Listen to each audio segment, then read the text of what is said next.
Hi, y'all. Here we are, AMP2. You made it. Yay! So our first system that we're going to do is the endocrine system. I think it's the most interesting system. It's very diverse. It makes up a lot of internal medicine cases. When this system gets messed up, you really can have like a chronic homeostatic imbalance. So if you remember from AMP1, the endocrine system is slow communication. The nervous system is rapid communication. And both of them actually work together to create homeostasis. When we think of the endocrine system, you should think of hormones. So remember, the nervous system throws out neurotransmitter and zaps something. It's an electrical impulse. Zoom, there's the message. The endocrine system releases hormones, and the hormones go into the blood and travel somewhere else. So it might be someplace close, might be somewhere far away, but because it has to travel through the blood, it's a slower communication.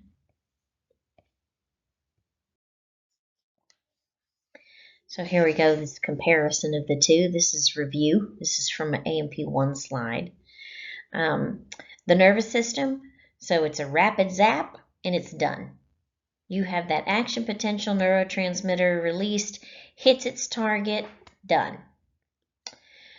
Endocrine system releases its hormone. Remember, epinephrine is still epinephrine. Let's do that one for example. It's the same molecule, but when we're talking about epinephrine being released and put in the bloodstream, then its new name is a hormone because it got put in the bloodstream. It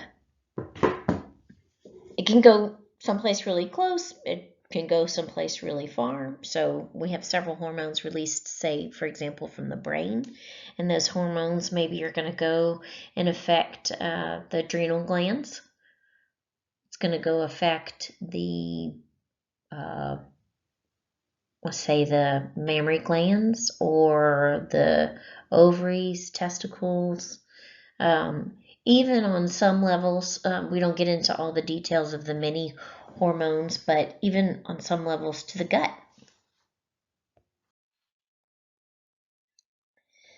Here's another review. Exocrine glands are glands that secrete something and put it into a duct. And then that duct is going to empty out, usually on some sort of cutaneous membrane or mucous membrane. Endocrine glands, no ducts. During differentiation, embryological differentiation, the duct goes away and that gland exocytoses the hormone and it goes into the tissues and very quickly is picked up into the blood. No duct. So here's our chapter objectives. You want to be sure and identify how the endocrine system keeps us in homeostasis. We're going to go into the chemical composition of some hormones and the way that they act. Some of them act different than others. And we're going to summarize the many hormones in lab that you need to know. The hypothalamus is going to be the master controller of the pituitary gland. The pituitary gland makes, both the hypothalamus and pituitary gland make lots of hormones. So they're all listed here. Let's go to the next slide.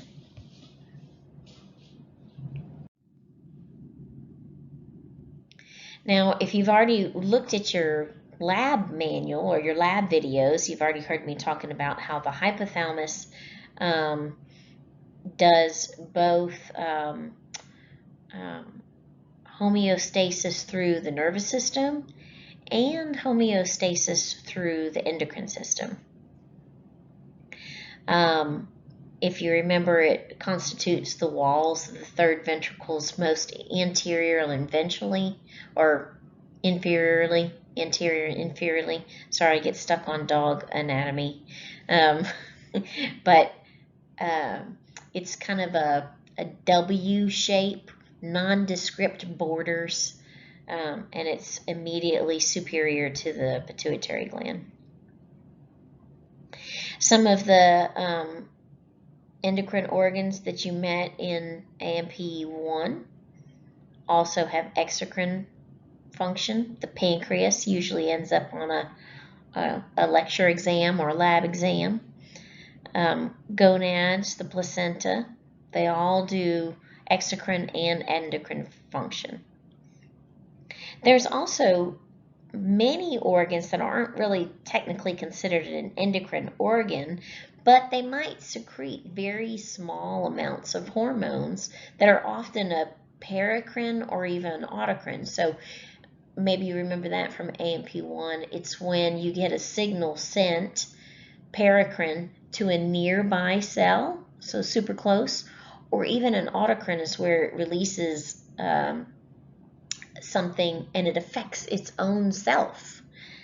So there's a few listed here: the adipose, so fat, the thymus, small intestines, stomach, kidneys, heart. So these are things that aren't really, they're not endocrine organs, but they all have a very small role in releasing some hormones. Here's the major players, though. The pineal gland is also at the wall of the third ventricle inferiorly, but it's posterior. The hypothalamus, pituitary gland, thyroid gland, you can read all these. So here, this overview is very similar to what we told you in AMP1. The major players of the endocrine system are hormones. We call them long-distance signals because they travel in the blood. So, like I said in the last slide, it might not be a very far travel, but those two areas, that area that release the hormone and its target, aren't right next to each other, just like a neuron and another neuron, or a neuron zapping its target. There's a distance usually between them. Now, occasionally, you might hear the term autocrine and paracrine. I mentioned this in the last slide. Autocrine is when we have a cell that releases a chemical that affects itself. And a paracrine releases a chemical, these hormones, and affects a nearby neighbor. So these get listed a little bit separately from hormones, but they actually do something very similar. It's released into the blood, but it doesn't go extremely far, and therefore it's not really considered part of the endocrine system, but it's the same idea. Okay, so we have two main classes of hormones. We have some that are mostly comprised of amino acids as their base, and then we have some that are more steroidal based. So that cholesterol, stop sign house configuration, if you don't know what I'm talking about, that's okay, because I'm not going to ask you to draw it. But for sure, if you had me or Mr. Barton, you had heard the cholesterol shape, stop sign house. Most of our hormones are amino acid based, and some of them are steroidal based. The ones that are steroidal based are going to be from the gonads and the adrenal cortex. So because of the way that they are made, if you can remember, steroids are part of the lipid organic group. Amino acids, of course, are from protein. Lipids are fat soluble. Amino acids are water soluble. And you remember that cell that has rules on how to get in there? These two different classes behave differently in the cell because one of them can sneak through those lipid tails just fine, and one of them can't. He needs help.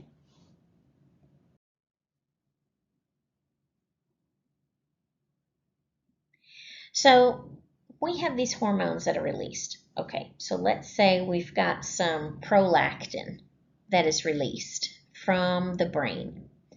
And prolactin is what helps milk be produced. So it puts this prolactin, for example, in the blood. Not all cells can make milk. So all these cells that this prolactin is passing by are totally unaffected because that's not the cell's job. You have to have the correct receptor for prolactin for that cell to respond to the prolactin. So the target cells have these specific receptors for the hormones. I'll do one that is all cells are targets. Growth hormone. Almost all of your body changes as you grow. Different rates, but you grow. You're not going to stay that tiny little infant, and all of your body grows with it. So growth hormone, as it passes through the blood, almost all cells have a receptor for growth hormone, so all cells are a target. Here, this example on this slide, thyroid hormone.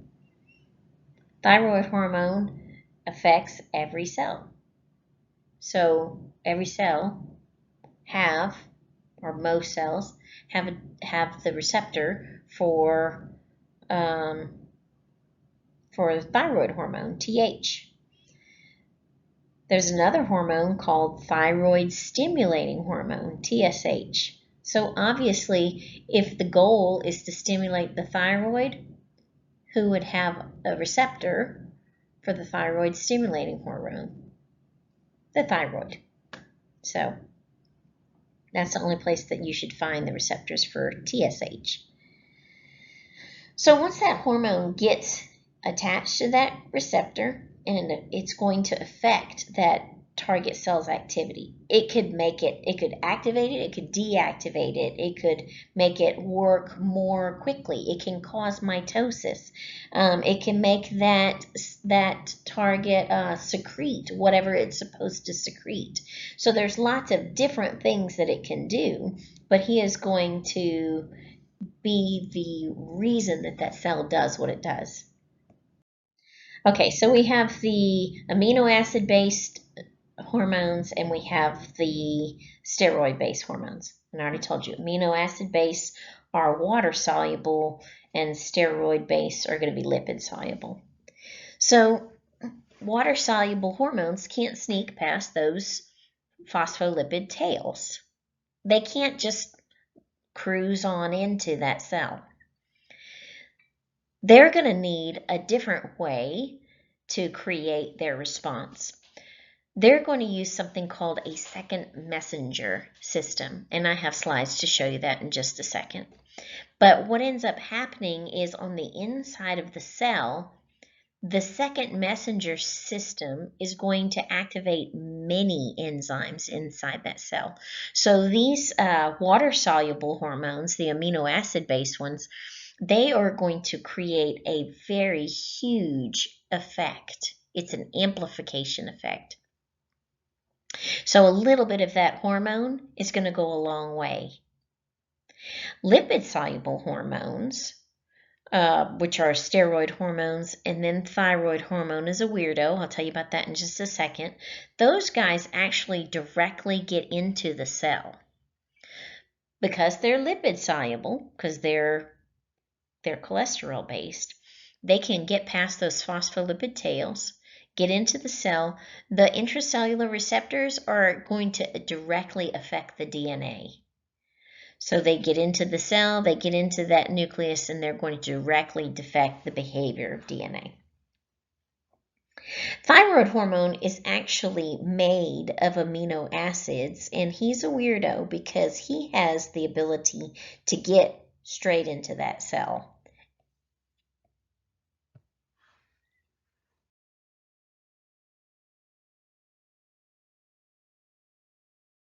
The endocrine system consists of hormone-producing tissues located throughout the body. The circulating hormones control the rates of body processes and maintain homeostasis. Within an endocrine gland, endocrine cells secrete hormones, which diffuse into nearby capillaries. The cardiovascular system transports these hormones throughout the body, affecting target cells in various tissues. Target cells for a specific hormone have receptors that bind the unique three-dimensional shape of that hormone. Cells that lack a specific hormone receptor are unresponsive to that hormone, even if a high concentration of the hormone is present around the cells. Although cells express a variety of receptors, we'll focus on one particular class: receptors that bind water-soluble hormones and exert their effects through the intracellular second messenger, cyclic AMP. These receptors are embedded in the cell's plasma membrane because water-soluble hormones cannot enter the target cell directly. A hormone molecule, acting as the first messenger, binds to its receptor, causing the receptor to change shape. The receptor can now activate specific intracellular G proteins.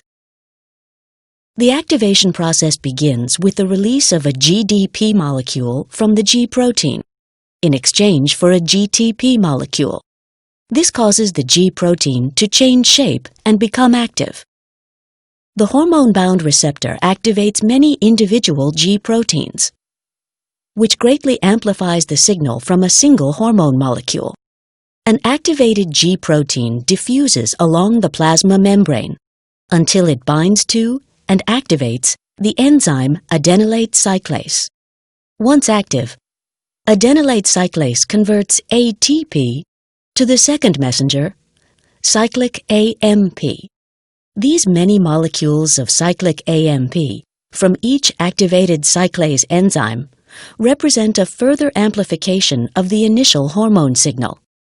The increased concentration of cyclic AMP activates enzymes known as protein kinases. These activated protein kinases phosphorylate a variety of proteins within the cell. This changes the activity of those proteins and generates the cell's hormone response. The cell's response is characterized by the specific proteins present in the cytoplasm, only some of which can be phosphorylated by protein kinase. The cellular response diminishes rapidly once the hormone is no longer bound to its receptor. G proteins hydrolyze their bound GTP to GDP, returning to their inactive state, and dissociate from adenylate cyclase. This ends cyclic AMP production. Existing cyclic AMP is degraded by the enzyme phosphodiesterase, which is already present in the cytoplasm. As the cyclic AMP concentration returns to resting levels, protein kinase inactivates, preventing further protein phosphorylation. The target cell has now returned to its pre-stimulus condition, ready to respond to future hormone signals. The signal of a water-soluble hormone binding to a receptor on the plasma membrane is amplified through the activation of many G proteins and the generation of even more cyclic AMP. This cyclic AMP activates many protein kinases, which affect many thousands of intracellular proteins, all shaping the target cell's response. The response of many target cells produces the homeostatic and regulatory effects controlled by the endocrine system.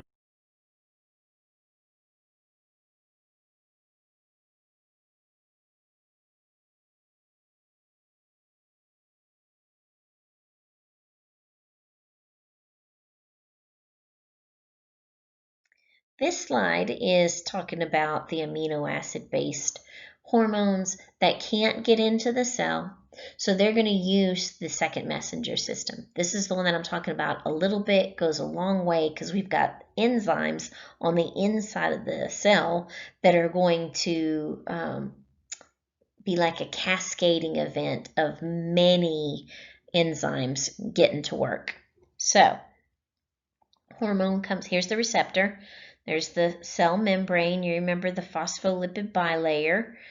And remember those tails are hydrophobic. If you don't remember that, that's the rules that keep things from going willy-nilly in and out of the cell, is that phospholipid bilayer. So that hormone comes and binds to the receptor right here. And when you have this binding, then this G protein right here, that's what it's called, he gets activated. When he gets activated, he's going to be coming migrating over here, and his goal is to come and activate this other integral protein right here. Don't worry about the name of that. It's adenylate cyclase, but I don't want you to memorize that. Well, what's going to end up happening here is we're going to have ATP come because of this connection right here, that G protein that now is migrating over to this integral protein right here. He is going to convert ATP to something called CAMP, and CAMP is going to come and activate many enzymes inside the cell. So, Dr. Wiggins, that's very complicated. That's like biochemistry, and so what? This is what you need to know. That hormone did not go in here. It's sitting right here. He started a cascade of events that ended up creating many enzymes to get activated on the inside. So, although the hormone didn't get to enter into the cell, the hormone a little bit went a long way to get the job done. There's different second messengers. CAMP is a good one to remember.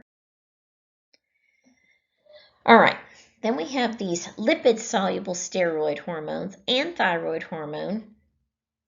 So that thyroid hormone is a weirdo. He is made of amino acids, but he can make it into the cell.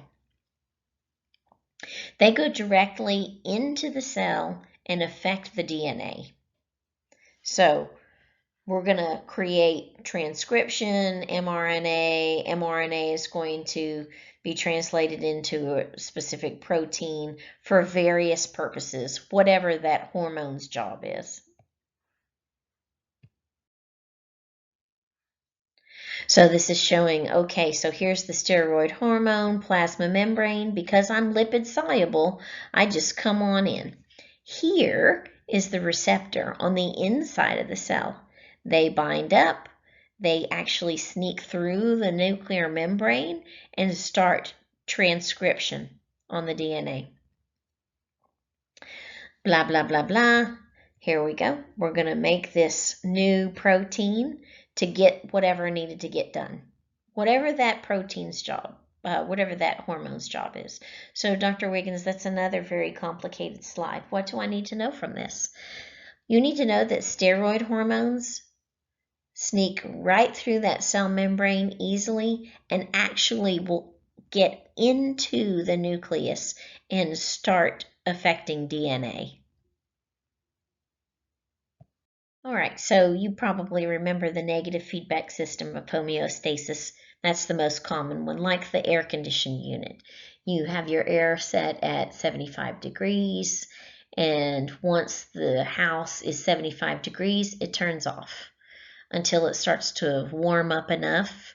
Your control center recognizes that the house is warmed up to 78, kicks back on, blows some more cold air, and then once it's 75 again, it turns off. You remember all that?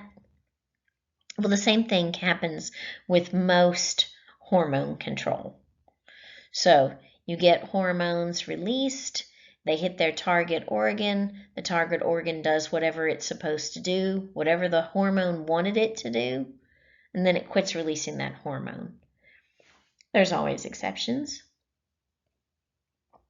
There's going to be a very narrow range that is acceptable for these things. If you end up putting out too much hormone and it's not kept in control, you'd be out of a homeostatic range, and then that would be a disease. All right, so what are the different ways that endocrine glands are stimulated to release their hormones? Well, it can be by the blood, it can be by a nervous stimulus, or it can be by another hormone. So when I say in the blood, that means that something happens in your blood, and I'm going to give you an example in a second, that tells that endocrine gland to release a hormone. When I say a neural stimulus, that means an actual nervous system event makes the endocrine gland release its hormone. And then a hormonal stimulus means that another hormone causes this gland to release its hormone. Okay, so here's a humoral stimulus. You have changing levels of calcium in your blood by this example. So let's say that your calcium is getting too low, and maybe you remember this from the skeletal section from AP1, I hope. It's getting too low. And so the parathyroid glands are going to release parathyroid hormone. And by different mechanisms of action, that's going to cause the calcium to go up. Maybe we're going to stimulate some osteoclasts to shave on the bone. Or maybe we're going to tell the kidneys to quit spilling out that calcium into the urine. Tell the kidneys to recapture that calcium and keep it back into the blood.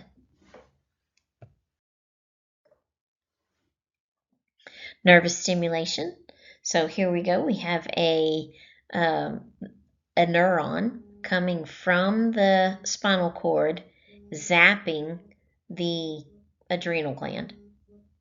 Then the adrenal gland, the adrenal medulla, if you remember, can release norepinephrine, epinephrine. That's supposed to say dopamine. Never even noticed that before. Dopamine, D-O-P. Those are all hormones. It's going to put them into the blood, though. Another example is the hypothalamus. So it is going to get some sort of stimulus. Let's do oxytocin. So the brain is recognizing from pressure on the uterus. The baby's head is putting pressure on the cervix. That is a neural stimulation. It's a pressure thing. The brain recognizes that pressure, and it causes a release of oxytocin to make that uterus contract more and more and more. Do you remember this? I already said this a few times already. Said it in AP1, said it at the beginning of this thing. Epinephrine is the same molecule. The difference when we call it a neurotransmitter versus a hormone, as a neurotransmitter, it left the end of a synaptic bulb and went and zapped something. When it's a hormone, it's being released from the adrenal medulla and put in the blood. So if it goes in the blood, then it's a hormone. Same molecule though. But the most common one is actually a hormone is released and that causes another hormone to be released. Why? Well, because the hypothalamus releases many hormones, and it often affects the anterior pituitary or stores it in the posterior pituitary for whenever it's time to be released. You have this cascade of events where the hypothalamus releases its hormone, and then the anterior pituitary releases its hormone, and it goes and affects another target to perhaps release its own hormone. It might not. It might just secrete whatever it's supposed to secrete, like, say, mammary glands and milk.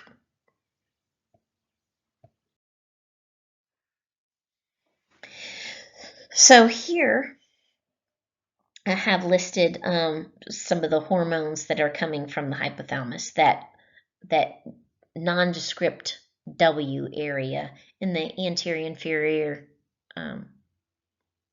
third ventricle wall.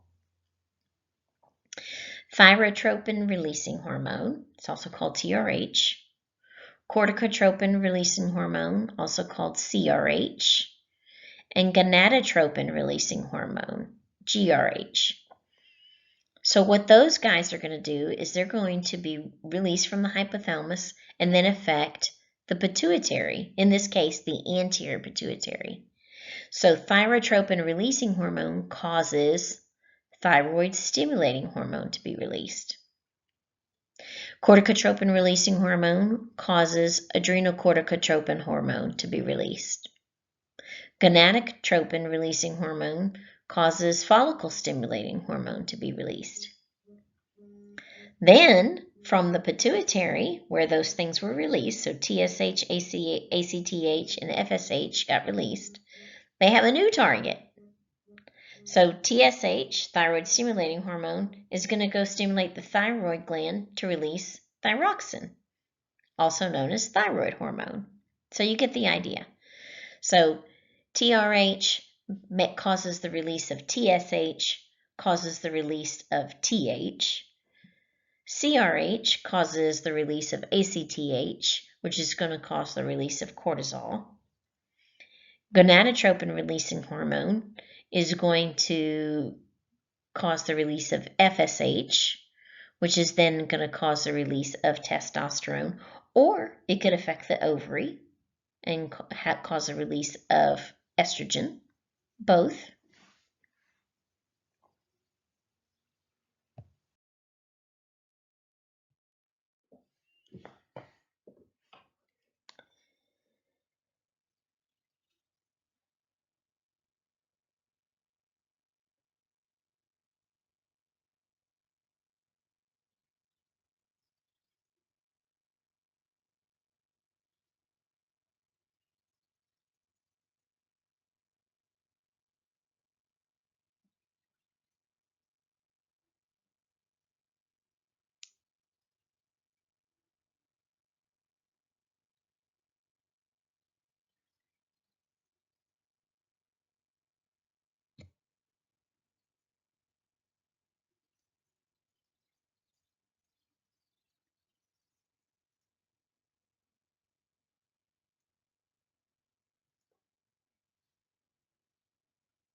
You rang? What? I ended up not going. Yeah. She, I don't know what time she got here. It was pretty late. And then I ended up I was in the middle of a meeting, so I just stayed. And then she had to leave. I know she already called you, right? She moved you. Yeah. So. Oh, Allie's started vomiting. Allie? No, she's Shannon's age.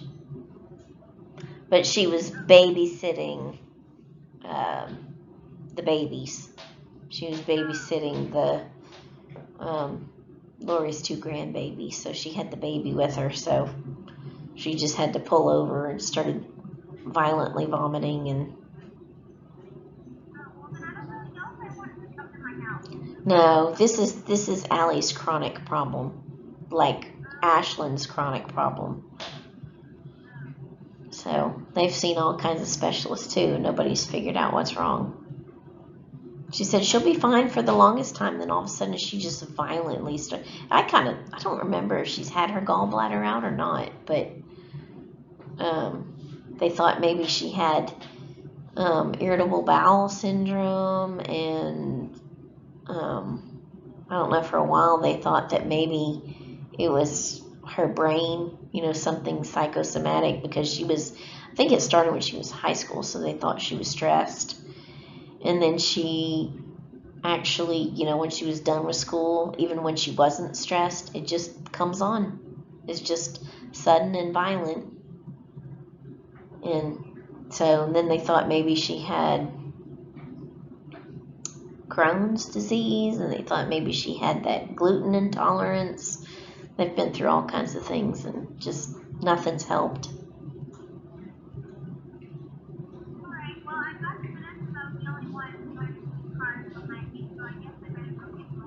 Okay, I love you.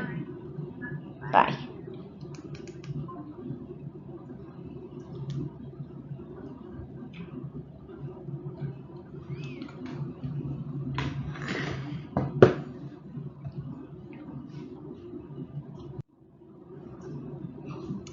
All right, so whenever we have some sort of emergency type situation, a stress type situation, the nervous system is always going to win. Our nervous system can shut down any normal endocrine control and cause our body to prepare for fight or flight.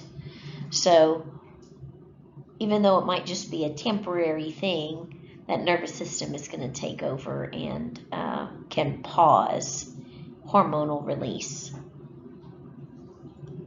So an example would be, okay, you ate some food and you're perfectly happy digesting, and your pancreas releases some insulin. So your glucose level's getting high because you just ate.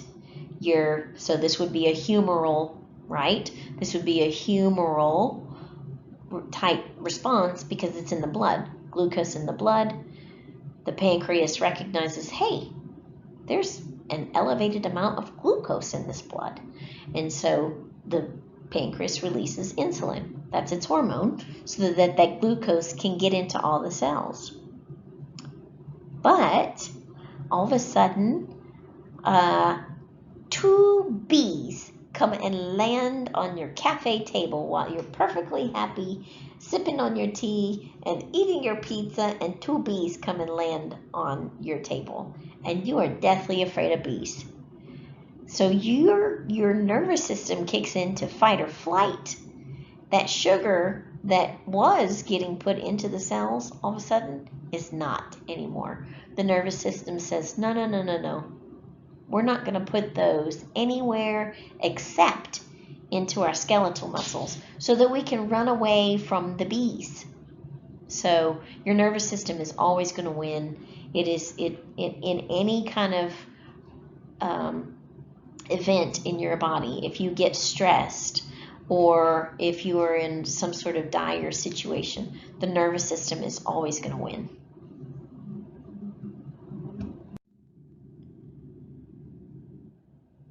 Okay, so we have these target cells, right, that have to have these specific receptors in order to bind to it. And not only do the receptors need to be present, but there's 3 other things that depend on how well that target cell responds. So one of them is, how much hormone do you have floating around in the blood? Is it a lot? Is it a little? And then how many of the receptors are on the cell? Do you have lots and lots and lots of receptors, or you just have a few?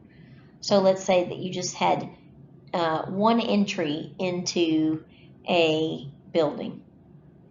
That's going to limit the number of people that get into the building in a certain amount of time, right? But if you have 12 openings to a building, you can get more people in. So the same is with the number of receptors on the target cell. The more receptors there are, the more hormone can get in. The higher the hormone level, the more that will get in. And then finally, how strong is the bond between the receptor and the hormone? How tight of an affinity, how specific is that receptor to that hormone at that time? Because what can happen is we can have upregulation and downregulation. If you start getting too low of a hormone level, your cells, you probably remember this from AP1, I hope, your cell membranes are constantly changing. You can put integral proteins in and you can pull them right back out. That cell is not sitting still. That cell is living its very own life, doing all kinds of things. It's amazing. You have trillions of cells doing this. So let's say that your cells are recognizing, hey, there's not very much hormone floating around in here. I'm going to start creating more of those receptors, which are integral proteins. I'm going to start creating more of them and plugging more of them into my cell membrane so that I have more receptors so I can grab as much hormone as possible since the levels are low. If you have too high of a hormone level, those same cells are going to start to pull out, and break down those integral proteins and say, wow, I'm getting bombarded by hormone. I'm going to pluck some of those out. I don't want all that hormone in me right now. So that's another way that your cells will actually desensitize themselves to keep from getting too much hormone inside that cell. And this would have to be when a hormone level stays high for a while. Here's another thing. Water-soluble hormones and lipid-soluble hormones circulate differently. So here we are, we're in blood. Blood is mostly water. So the steroid hormones and the thyroid hormones, they need to be attached to some sort of protein so they can be in that watery substance, a plasma protein. The other guys, the amino acid base, they're already water soluble. So they have no problem circulating through the blood because blood is a large percentage water.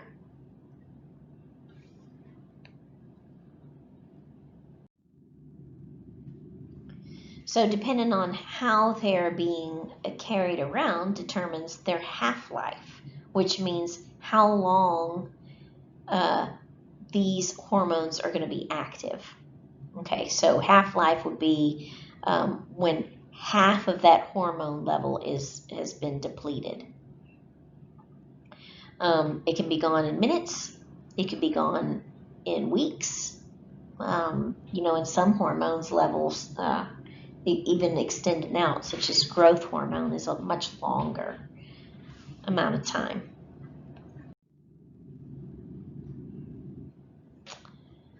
Some hormones have different response times. So these lipid-soluble ones actually can take hours and days to create a response. Whenever it takes longer to create a response, they usually last longer. The amino acid ones are going to be more likely to be an immediate type response. They're going to be quite quick and just last seconds to minutes.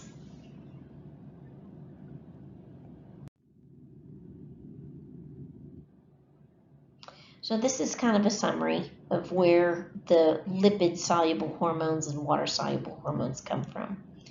So lipid-soluble is going to be the steroid hormones and then that weirdo thyroid hormone. They don't get bound up in any sort of secretory vessel or anything like that. They go straight through the cell wall to the DNA and do their job. Because they are lipid soluble, they are being carried around the blood by an additional molecule, a plasma protein, which means that it's going to be taking longer for them to be broken down because they're bound to something. As opposed to the water soluble, he doesn't have any trouble at all floating around through the blood, so he's not bound to an additional molecule, that plasma protein, so he can be broken down quicker. The receptor for the water-soluble hormone is on the plasma membrane, and he does not get to go into the cell.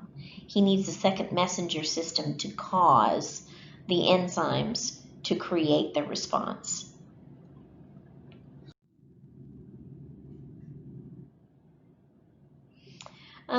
Different hormones can act on the target and at the same time.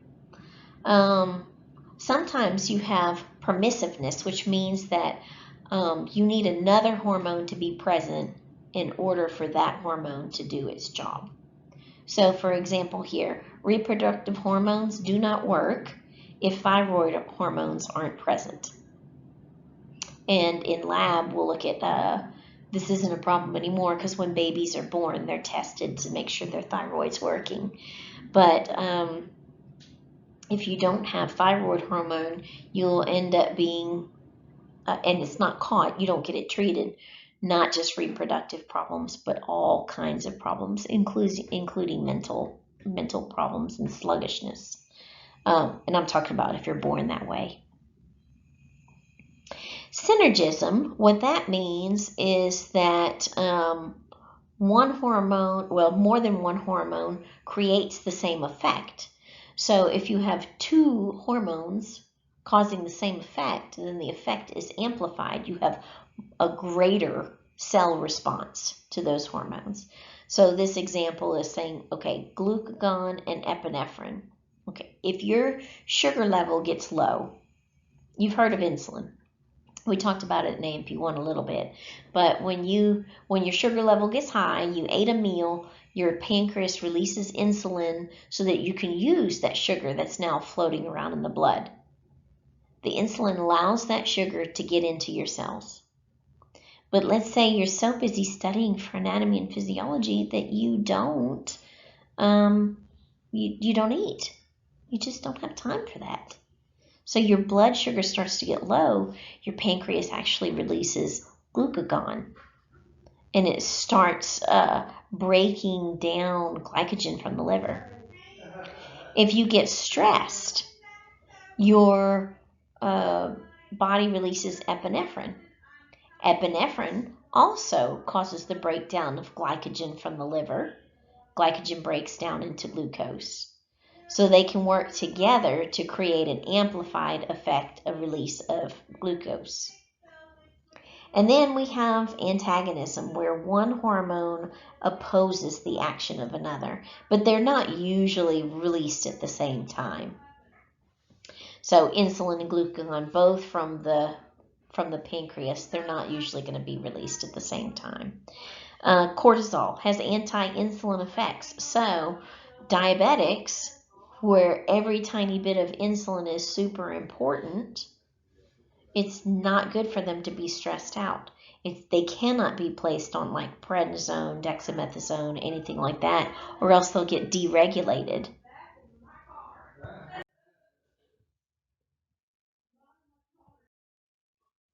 All right. So the hypothalamus is that funny looking little W that I've already mentioned. He's actually connected to the pituitary gland, not in an anatomy lab. All the pituitary glands got plucked off of that brain. But for real, it is attached to the pituitary gland by something called an infundibulum. It looks like a little thin piece of tissue. So that hypothalamus releases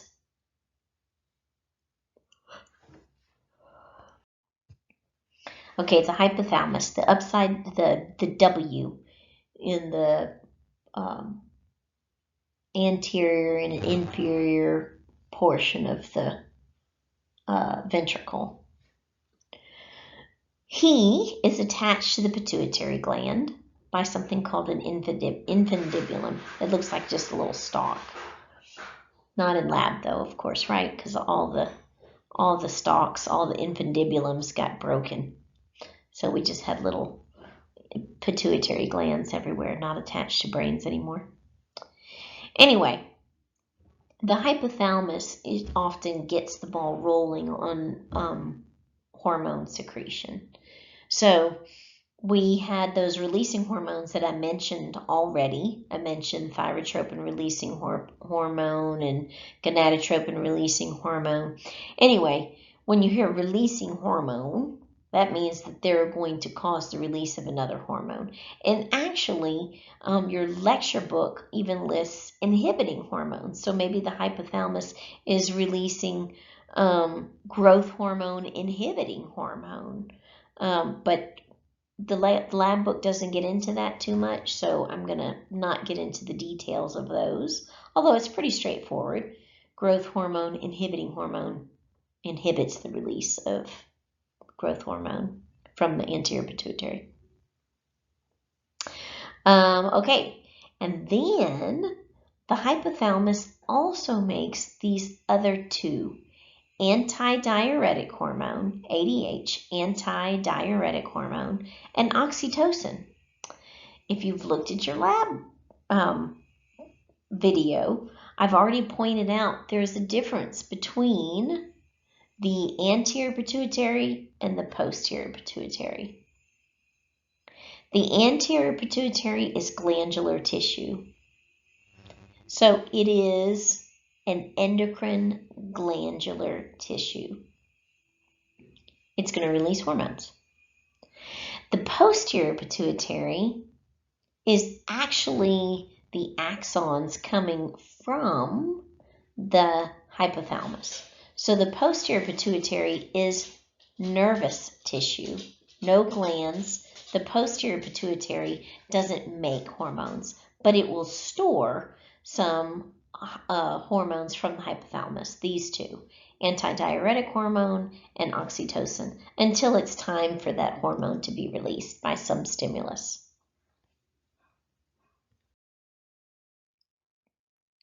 So here is this is a real brain. This region right here is the hypothalamus. Here's the infundibulum, and looky there. We have the sella turcica of the sphenoid bone, and there's the pituitary gland right there. This guy is in charge of this guy.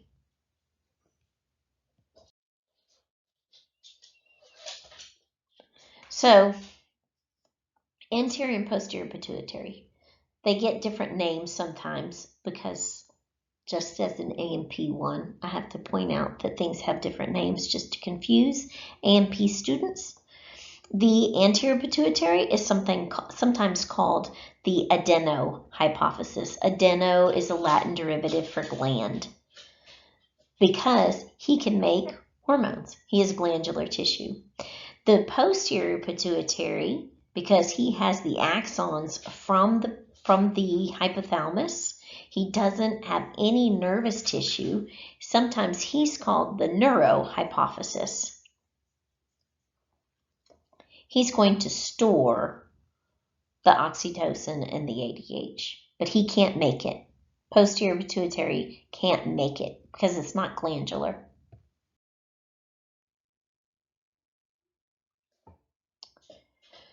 So the anterior pituitary, he's releasing growth hormone, prolactin, thyroid stimulating hormone, adrenocorticotropin hormone, follicle stimulating hormone, and luteinizing hormone.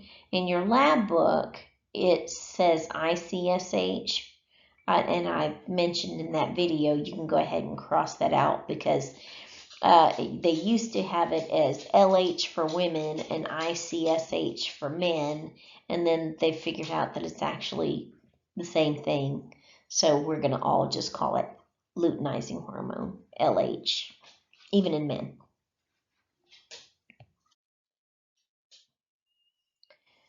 All right. So If you remember, so if you remember from AMP1, a cell body in the central nervous system is called, or where the cell bodies are stored in the central nervous system is a nucleus. So we have a couple of different nuclei in the hypothalamus that are making the hormones. And then you remember there's going to be the production, and it's going to go through the rough ER, and then it's going to get packaged up by the Golgi apparatus, and then we're going to put it into a little vesicle, now called the synaptic vesicle, because it's going to travel down to the ends of the axons and be stored there in the posterior pituitary to be released. In your lecture book, it goes through the names of the two nuclei, the paraventricular and the supraoptic. Don't memorize those. That's why they're written really tiny. Tract. What is a tract? Well, a tract is a bundle of axons in the central nervous system. Remember that? And then these things I've already said.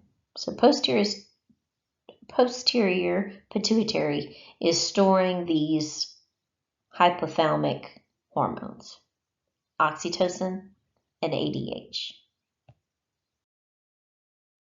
So here's a picture. If you look at the actual tissue, it doesn't even look the same. The anterior pituitary has tiny little holes in it because it's glandular, right? So glands make these little pockets and puts them in these little pockets, and they're going to secrete it into the blood. But the nervous system, because this is essentially just a whole bunch of axons, it looks different and it feels different. It's nervous tissue. Glandular on the anterior side, nervous tissue on the posterior side. And the guys that are making the hormones are up here in the hypothalamus in a couple of different nuclei that you do not have to memorize the name to. Okay, so we have this connection between the hypothalamus and the pituitary gland by a blood system, by some little capillaries called the hypophyseal portal system.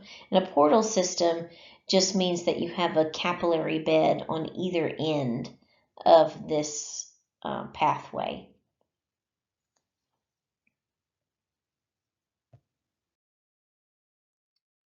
So here's a picture. Here is going to be the first little capillary bed, and then we have this track going down here to a second capillary bed. So where these are all going out into tiny, tiny little vessels, those are capillaries. There's one on either end, and so that's what makes it a portal system. Lots of stuff going on up here, lots of exchanging of hormones here, and then we're going to have a lot of exchanging of hormones down here, out into the blood down here, from the hypothalamus into the pituitary portal system here.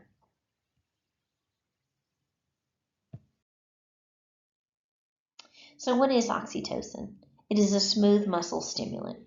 The thing that most of us already know about is that it makes the baby contractions come and the baby gets to come out. It also has some effect on the smooth muscle of the breast, so it can help the milk come out to feed the baby. And both of them are positive feedback. So this is a weirdo. Most hormones are negative feedback. This guy is positive feedback. Oxytocin also will continue to affect the brain, so it can be considered a neurotransmitter in the brain. We won't really get into that too much. So ADH is anti-diuretic hormone. You've probably heard of, I took a diuretic and I urinated a lot, or Coke is a diuretic, or coffee is a diuretic. That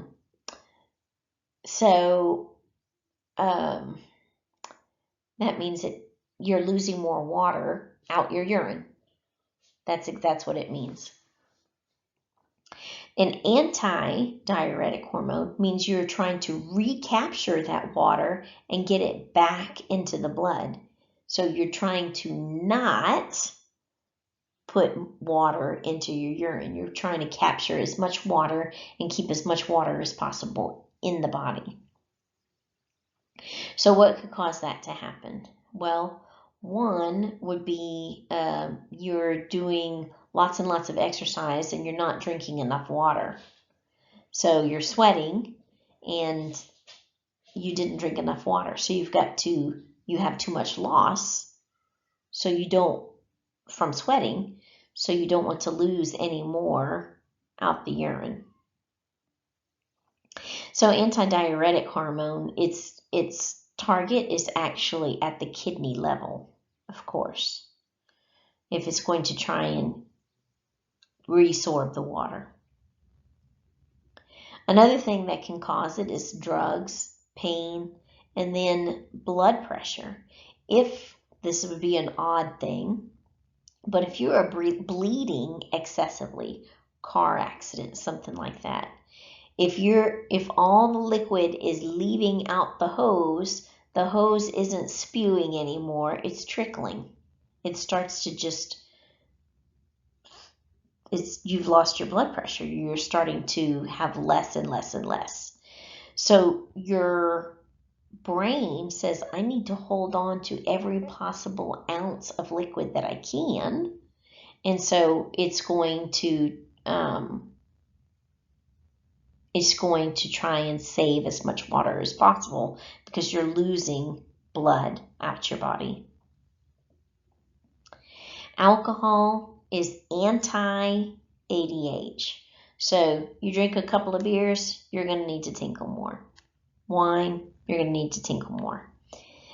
Because it blocks the ability of ADH to do its job. It is an antagonist. I'm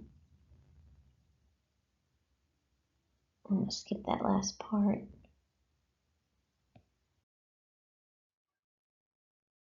Okay.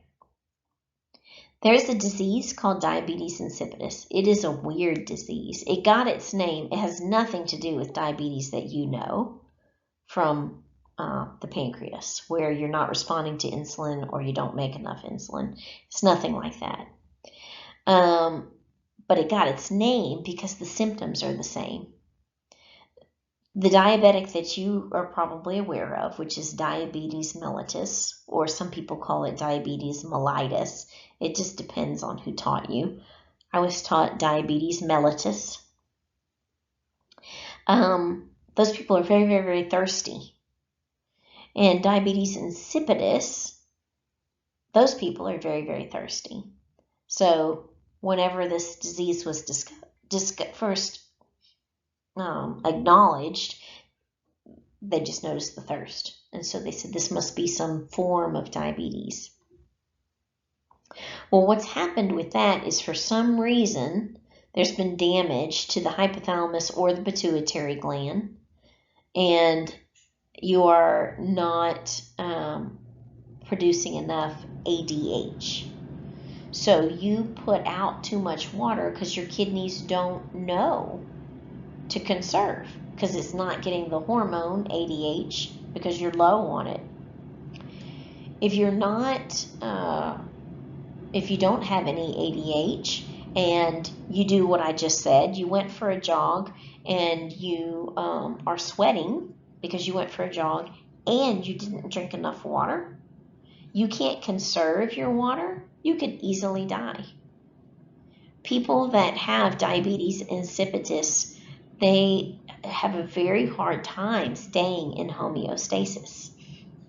There is drugs, there's synthetic ADH that people can take, but it would be very easy to die from this because our water balance must stay very fine-tuned to keep ourselves alive. The anterior pituitary, the adenohypophysis, releases 6 different hormones. They're all amino acid based. So this says peptide hormones. If you'll remember that You put a couple of amino acids together, that's a peptide. You put, let's say just two would be a dipeptide, and then many would be a polypeptide. And the bigger it gets, the more likely it's going to get the name of protein.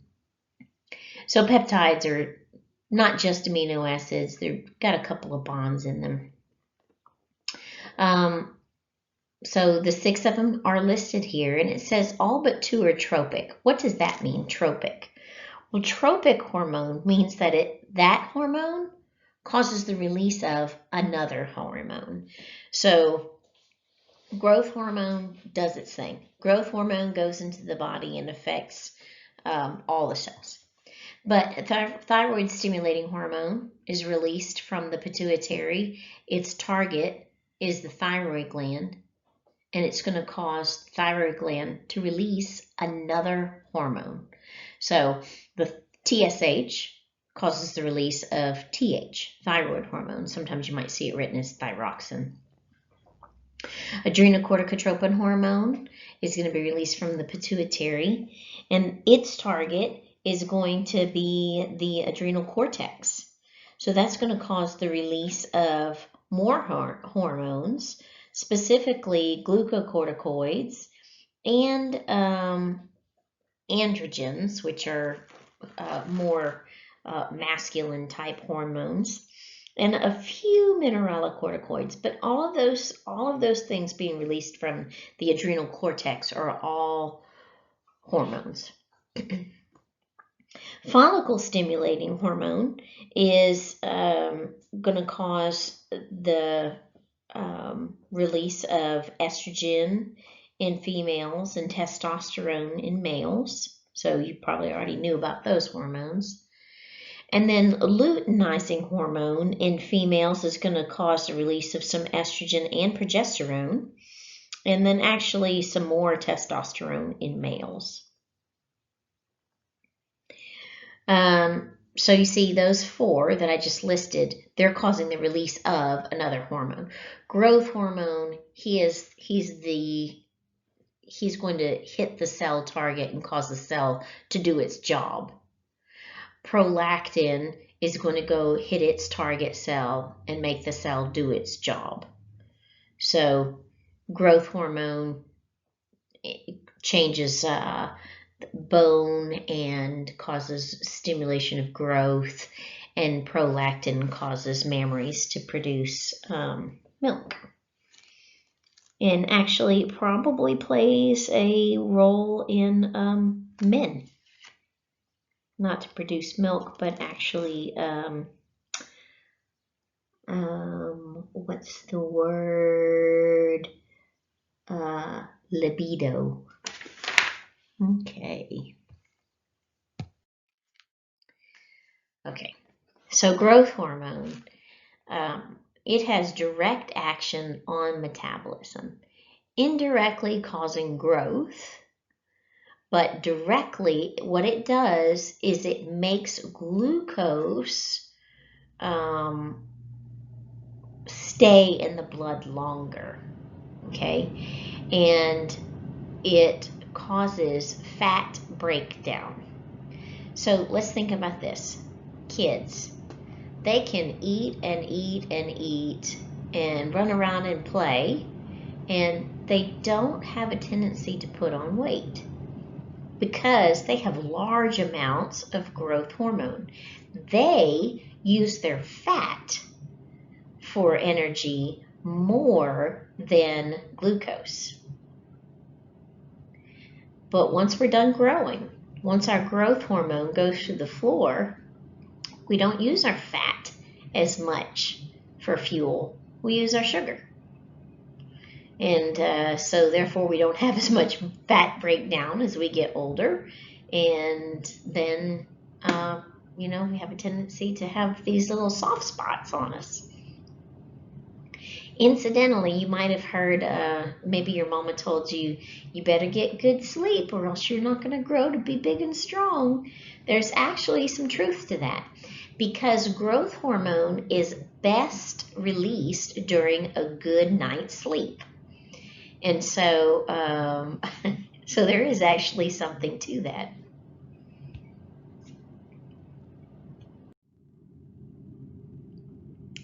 So indirect actions on growth. So direct action has to do more with metabolism. It spares glucose, so you can have glucose floating around in your blood more, and it makes you burn fat. Indirectly, what it's doing is it causes another hormone called insulin-like growth factor. Don't memorize that. But it causes the cell to take up nutrients, to create more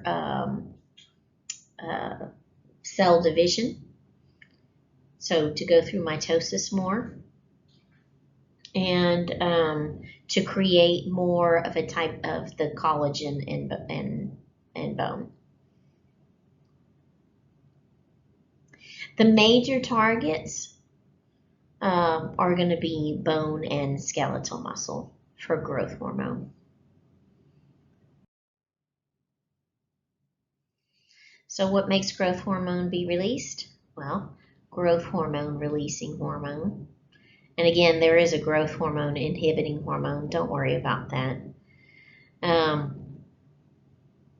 Growth hormone releasing hormone is going to be triggered by, of course, low blood growth hormone, or low glucose, or high amino acid blood levels. We don't want amino acids floating around in our blood.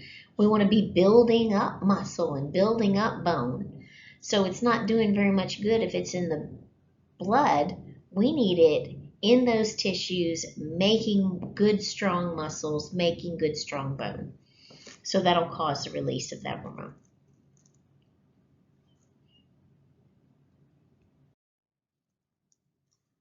This is just a summary picture of all those things.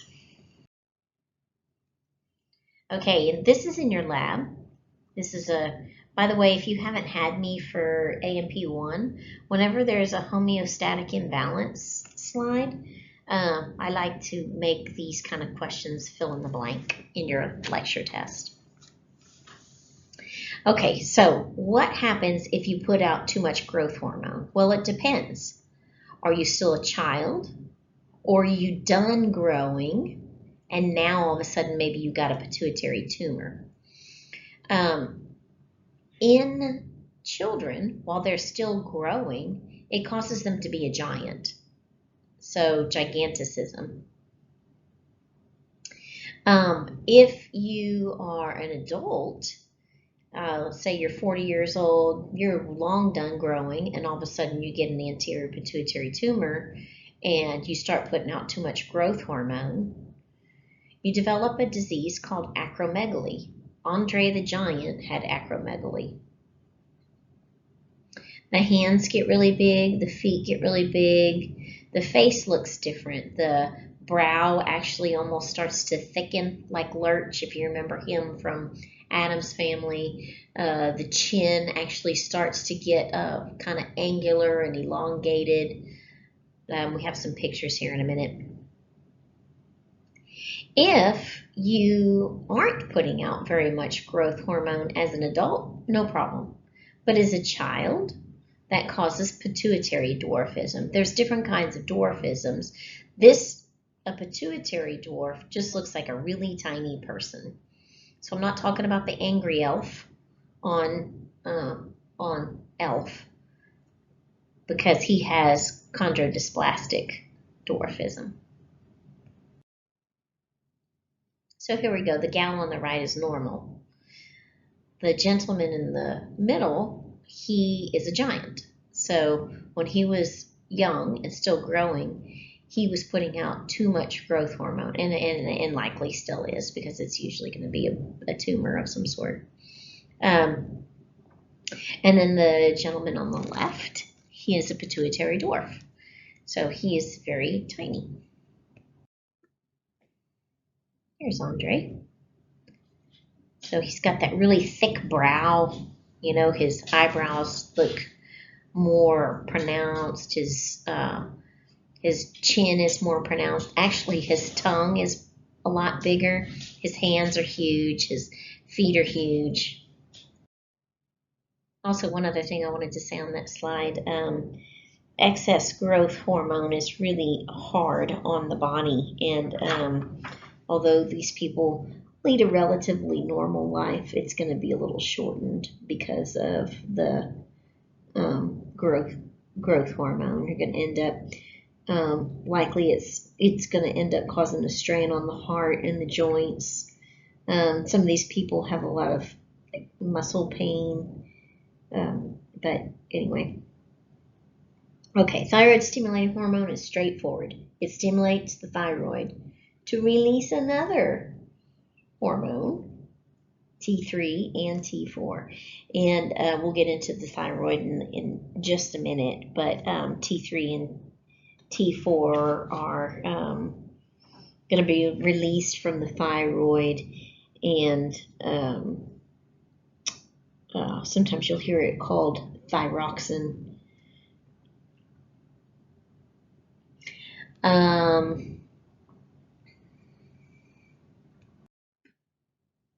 Here's a picture.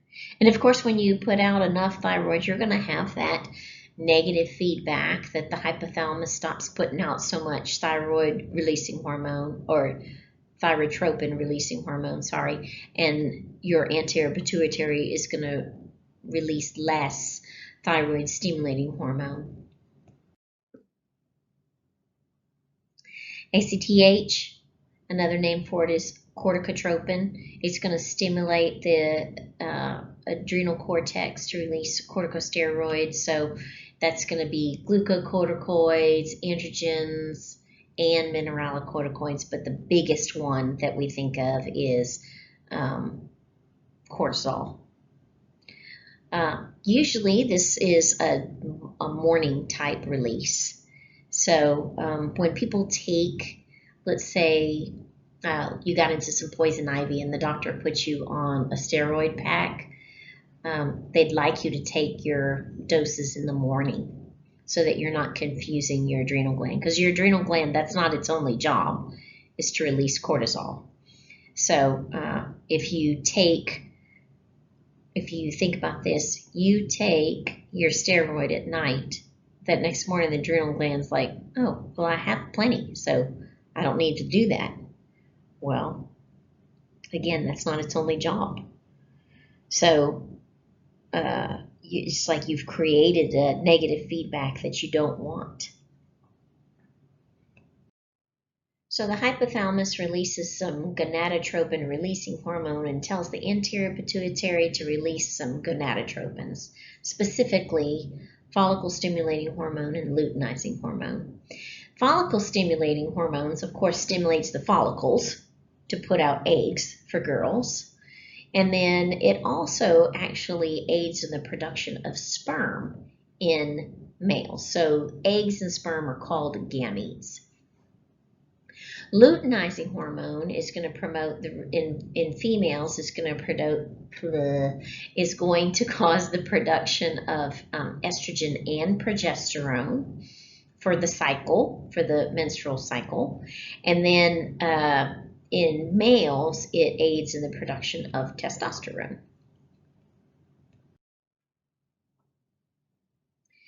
So before puberty, luteinizing hormone and follicle stimulating hormone are not present. What's going to end up happening is as you get closer to puberty, then your hypothalamus is going to put out gonadotropin releasing hormone. And then the last anterior pituitary hormone we're going to mention is the prolactin, and I've actually already mentioned pro, so for lactin. So if you're lactating, you're producing milk. So we're not really sure exactly what it does in men. It might have a play in sexual behavior, but in women it produces milk. So during the menstrual cycle, you're going to have an increase in estrogen levels, which causes a little bit of prolactin to be released, and so breasts are tender often during the menstrual cycle.